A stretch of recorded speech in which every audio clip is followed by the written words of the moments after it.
Have you ever wondered, does this person actually love me? Or do they just need me?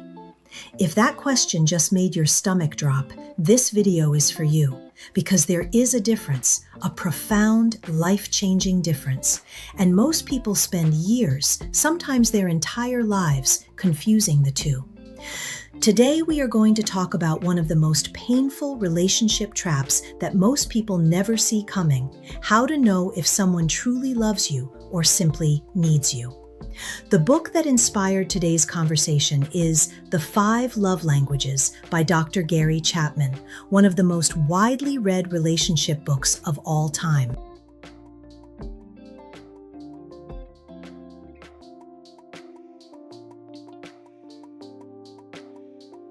The link is in the description below if you want to explore it further. Now, let's dive in. Welcome to Avoiding Drama.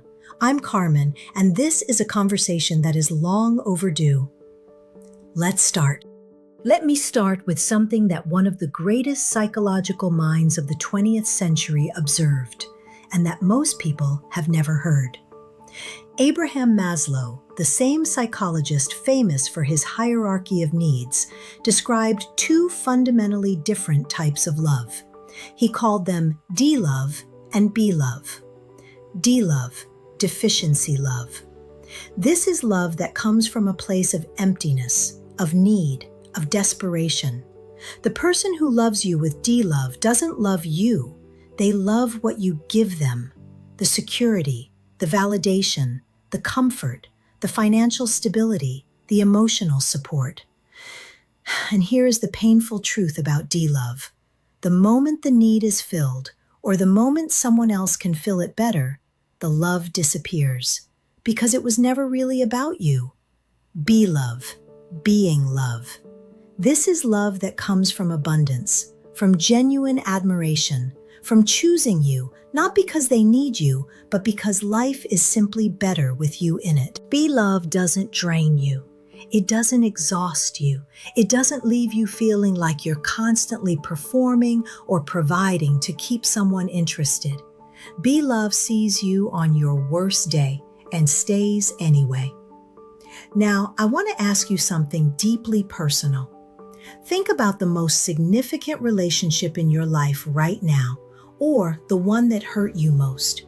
Which type of love were you receiving? Because I have lived this difference personally, and I can tell you, there is nothing more devastating than the moment you realize that what you thought was love was simply someone's need for what you could provide. And there is nothing more beautiful than finally experiencing the other kind. Now let's talk about something that happens far more often than anyone wants to admit.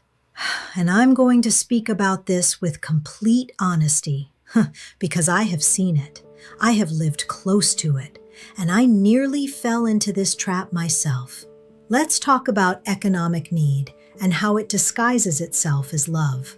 Imagine a woman, smart, capable, loving, but she is alone, raising children whose father has disappeared from the picture. She is exhausted. She is financially struggling. Every single day is a battle just to keep things together. And then someone appears. He is stable. He provides. He takes care of things. Suddenly, the weight she has been carrying alone begins to lift, and she feels something she hasn't felt in a very long time: relief, security, gratitude. And because those feelings are so powerful, so overwhelming, she calls it love. But here is the question nobody asks in that moment. Is it him she loves, or is it what he provides? I am not asking this to judge her. I am asking it because it matters enormously. For her, for him, for everyone involved. Because here is what research on relationship psychology consistently confirms. When economic stress is removed, the emotional dynamic of a relationship changes dramatically. What felt like deep connection during times of need can reveal itself as simple gratitude once stability is achieved. In other words, once the need is met, the love that was built on that need begins to dissolve. And I have witnessed this personally. I have seen women, wonderful, genuine women, who believed with all their hearts that they loved someone, until the financial pressure lifted, until they found their own stability, and suddenly they looked at the person beside them and felt almost nothing. Not because they were dishonest, not because they were using anyone deliberately, but because they had confused the relief of being rescued with the joy of being loved. And the man on the other side of that equation? He gave everything, believing he was loved, not knowing he was simply needed. That is one of the loneliest feelings a human being can experience. Now, this dynamic doesn't only happen with women, and it doesn't only happen with money, because there is another kind of need that is just as powerful and just as capable of disguising itself as love, and that is emotional need, which is exactly what we are going to talk about next. If economic need is the trap that catches more women, emotional need is the trap that catches more men. And I say this not as a generalization, but as an observation confirmed by decades of personal experience and by psychology itself. Let me paint you a picture. There is a man who somewhere along the way never truly developed a strong sense of his own worth. Maybe his father was absent. Maybe he was never told he was enough. Maybe life handed him failures that he never fully recovered from internally. He walks through the world with a quiet but constant hunger, not for food, not for money, for validation, for admiration, for someone to look at him and say, "You are enough, you are worthy, you are remarkable." And then he meets a woman who does exactly that. She sees him, she encourages him, she builds him up. She makes him feel, perhaps for the first time in his life, truly valued. And he falls, hard, fast, completely.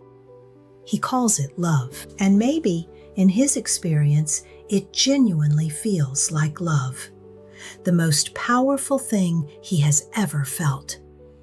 But here is the uncomfortable truth. What he loves is not her. What he loves is who he becomes when he is with her. He loves the version of himself that she reflects back to him, the confident version, the worthy version, the man he always wished he could be. And as long as she keeps providing that reflection, he will stay. He will be devoted. He will be present. But the moment she stops, the moment she has a bad day or needs support herself, or simply cannot maintain that level of emotional generosity, something shifts. He becomes distant, critical, sometimes even cruel, not because he is a bad person, but because the need is no longer being met, and without the need, there was no love to sustain the relationship. Psychology today describes this pattern precisely. Being needed replaces being loved as the dominant dynamic, and the person doing the giving runs a high risk of feeling resentful, empty, and completely burned out. I have seen this. I have experienced relationships where I realized too late that I was not loved for who I was. I was valued for what I provided emotionally, for my strength, for my ability to see the best in someone even when they couldn't see it themselves.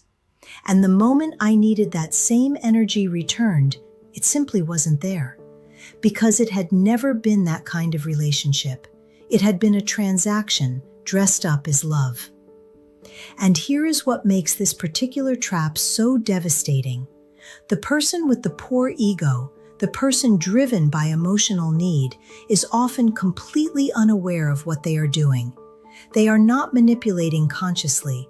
They genuinely believe they love you until the need changes, until someone new comes along who can fill it differently, until life shifts in a way that makes them feel they no longer need what you offered.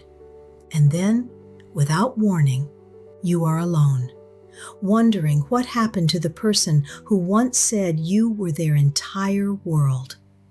What happened is simple. Their need changed, and love, real love, doesn't do that. So how do you know? How do you look at the person beside you or the person pursuing you and determine whether what they feel is genuine love or simply need in disguise? I want to give you something concrete today, not theory, not abstract psychology, real observable signs that you can look for starting right now. Sign number 1.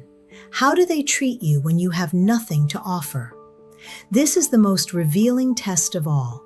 When you are sick and cannot be strong for anyone, when you are going through your own crisis and need support instead of giving it, when you have no emotional energy left to validate, encourage, or provide, does he stay? Does she show up? Real love doesn't require you to be at your best to receive it. Real love shows up precisely when you are at your worst. Need, on the other hand, becomes uncomfortable when you stop providing. It grows distant. It finds reasons to criticize. It suddenly has somewhere else to be. Pay attention to who stays when you have nothing left to give. Sign number 2. Do they celebrate your growth or feel threatened by it? Someone who truly loves you wants you to become the best version of yourself, even if that means you need them less. Someone who needs you, unconsciously or deliberately, will resist your growth, because a stronger, more independent, more confident you is a threat to the dynamic they depend on. Have you ever noticed someone subtly undermining your confidence, minimizing your achievements, planting seeds of self-doubt just when you were beginning to bloom? That is not love protecting you. That is need protecting itself. Sign number 3. Is the relationship reciprocal? Love flows both ways. Not perfectly, not equally in every moment, but over time, both people give, both people receive. Both people feel seen, supported, and valued. Need creates imbalance. One person is always the giver, the other is always the receiver, and the giver, no matter how much they love, eventually runs dry. Ask yourself honestly, in this relationship, do I feel as cared for as I care for them? If the answer is consistently no, that is important information. Sign number 4. What happens after conflict? Every relationship has conflict. That is not the question. The question is, what happens after? Someone who loves you will fight to repair the connection. They will take responsibility. They will show up with genuine remorse and a desire to do better.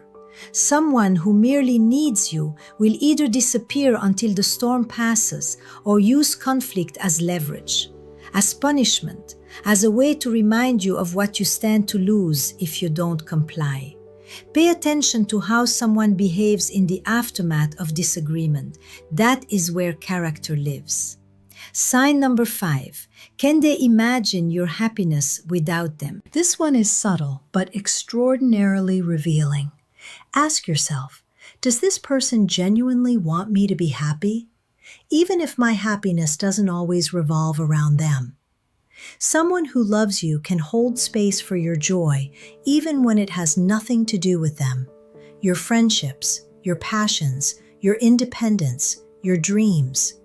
Someone who needs you feels threatened by all of those things, because every moment you spend not needing them is a moment that reminds them of their own emptiness. Real love expands your world. Need shrinks it. And if you look back at a relationship that hurt you, I suspect you will recognize that pattern clearly now. Your world got smaller. Your friendships faded. Your confidence eroded. Your dreams were quietly set aside. That was not love keeping you close. That was need keeping you captive. So now you know the difference. You understand D-love and B-love. You recognize the economic trap and the emotional trap. You have 5 clear signs to help you distinguish genuine love from need in disguise. But knowing is only half the battle, because here is what nobody talks about. What happens when you realize you are in one of these relationships right now? What do? First, give yourself permission to grieve what you thought you had. This is not a small thing. Discovering that what you believed was love was actually need is a loss, a profound one. You are not just losing a relationship, you are losing the story you told yourself about that relationship, the meaning you gave it, the future you imagined with it. Allow yourself to feel that. Don't rush past it. Don't minimize it. You loved genuinely, even if they didn't, and that matters. Second, resist the urge to fix them. I know. You see their potential. You understand their wounds. You believe that with enough love and patience, they could become capable of truly loving you back. Maybe they could, but that is not your work to do. You cannot love someone into wholeness. You cannot give enough to fill a void that was created long before you arrived. And trying to do so will cost you everything: your energy, your confidence, your sense of self, while changing very little for them. The most loving thing you can do for both of you is to stop enabling the dynamic. Third, do an honest inventory of your own needs, because here is something that requires real courage to examine. Sometimes we stay in need-based relationships because they are meeting our needs too. The need to be needed, the need to feel indispensable, the need to avoid the vulnerability of being truly seen and chosen rather than simply required. Ask yourself honestly, am I staying because I love this person, or because being needed by them fills something in me?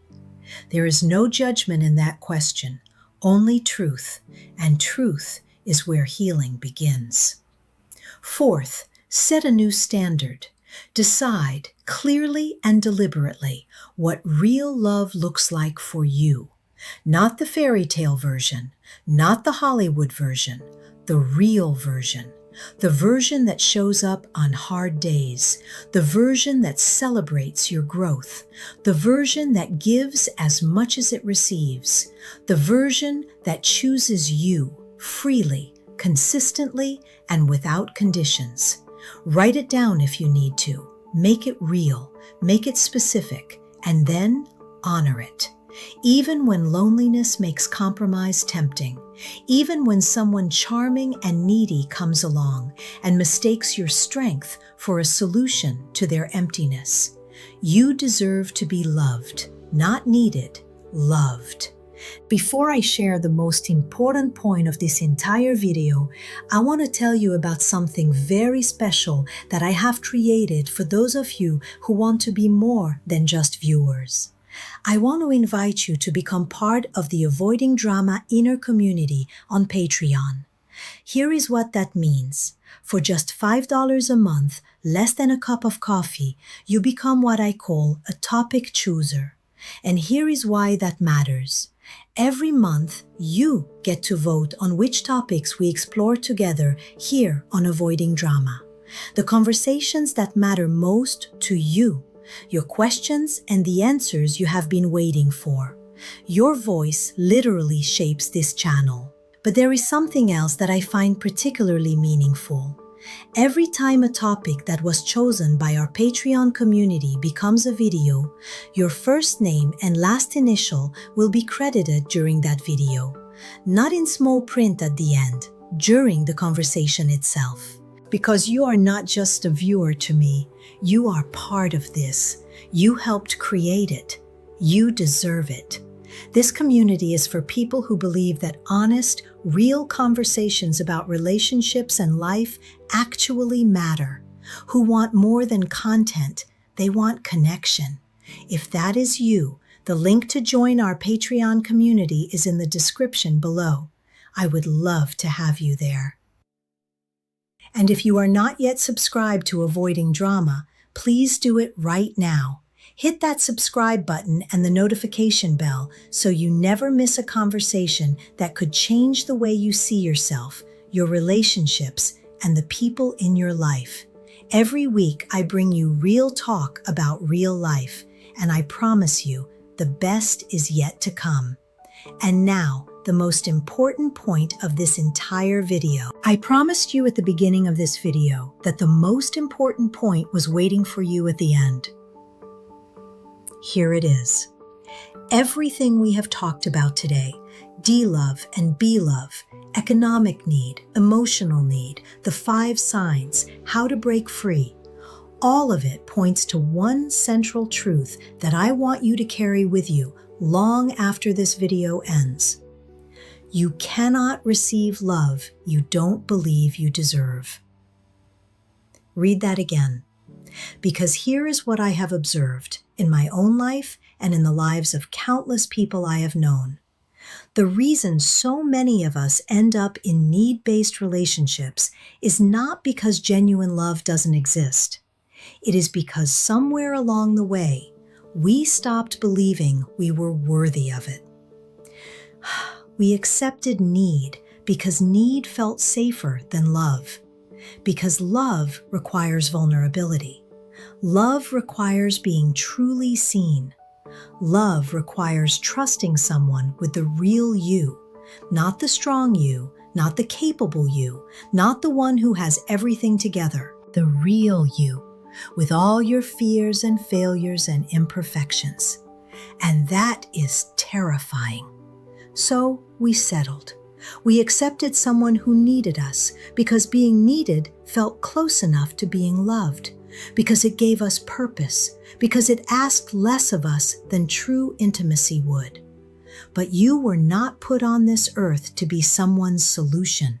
You were put here to be someone's choice. There is a person out there, and I say this with complete conviction, who is capable of loving you, not needing you, not depending on you, not using you to fill their emptiness, choosing you freely, consistently, joyfully. But to find that person, or to recognize them when they arrive, you first have to believe that you deserve them. Not someday, not when you are thinner or richer or more healed or more together. Now, as you are, exactly as you are. You are not too much. You are not too broken. You are not too complicated to be truly loved. You are simply and completely enough. Start there, and everything else will follow.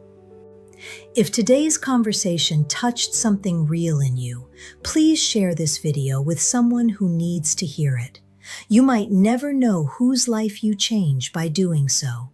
Leave me a comment below. I read every single one. Tell me, have you ever confused being needed with being loved?